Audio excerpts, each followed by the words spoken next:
ಇದ್ರ ಬಗ್ಗೆ ನಮ್ಮ ಒಪಿನಿಯನ್ ತೆಗೆದುಕೊಂಡು ಹೇಳ್ತೇವೆ ನಾವು. ನಾನು ಇದ್ರ ಬಗ್ಗೆ ಮಾಹಿತಿಯನ್ನು ತೆಗೆದುಕೊಂಡು ಎಕ್ಸ್ಪರ್ಟ್ ಒಪಿನಿಯನ್ ತೆಗೆದುಕೊಂಡು ಹೇಳ್ತೇನೆ. ಆದರೆ ಇದು ಸಂಪೂರ್ಣವಾಗಿ ರಾಜ್ಯ ಸರ್ಕಾರದ ಫೇಲ್ಯೂರ್ ಅನ್ನೋದನ್ನ ನಾನು ಹೇಳೋದಕ್ಕೆ ಬಯಸ್ತೀನಿ.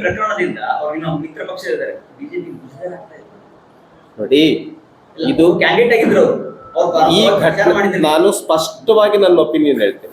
ಬರೀ ಬಿಜೆಪಿಗಲ್ಲ, ಈ ಘಟನೆ ರಾಜ್ಯಕ್ಕೆ ಮುಜುಗರ,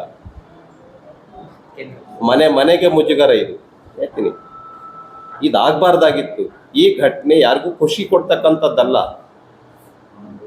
ಆದರೆ ಈ ಸರ್ಕಾರ ಆ ವಿಷಯದಲ್ಲಿ ಬಹಳ ತಪ್ಪಾಗಿ ಸ್ಟೇಟ್ಮೆಂಟ್ ಮಾಡ್ತಾ ಇದೆ, ತಪ್ಪಾಗಿರುವಂತ ಕ್ರಮವನ್ನು ತೆಗೆದುಕೊಳ್ತಾ ಬಂದಿದೆ.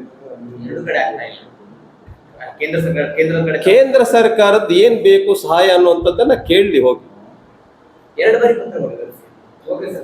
ಈ ಸಾಕಷ್ಟು ಪತ್ರ ಬರ್ದಿರಿ, ಇವ್ರು ಪತ್ರ ಬರ್ದಾಗ ಎಷ್ಟು ರೆಸ್ಪಾನ್ಸ್ ಮಾಡಿದ್ದಾರೆ ಅಲ್ಲೇ ಗೊತ್ತಿದೆ. ಜಯಶಂಕರ್ ಈ ಹೊಸ ಹೊಸ ಪಾಸ್ಪೋರ್ಟ್ ತಗೊಂಡ ಅದ್ರ ಸರಿಗೆ ಯಾವ ಸ್ಟೇಟ್ ನೋಡಿ, ಈ ವಿಷಯ ನಮಗೆ ಇನ್ನೂ ಹೊಸದು. ನಾನು ಎಕ್ಸ್ಪರ್ಟ್ ಒಪಿನಿಯನ್ ತೆಗೆದುಕೊಂಡು ಹೇಳ್ತೇನೆ.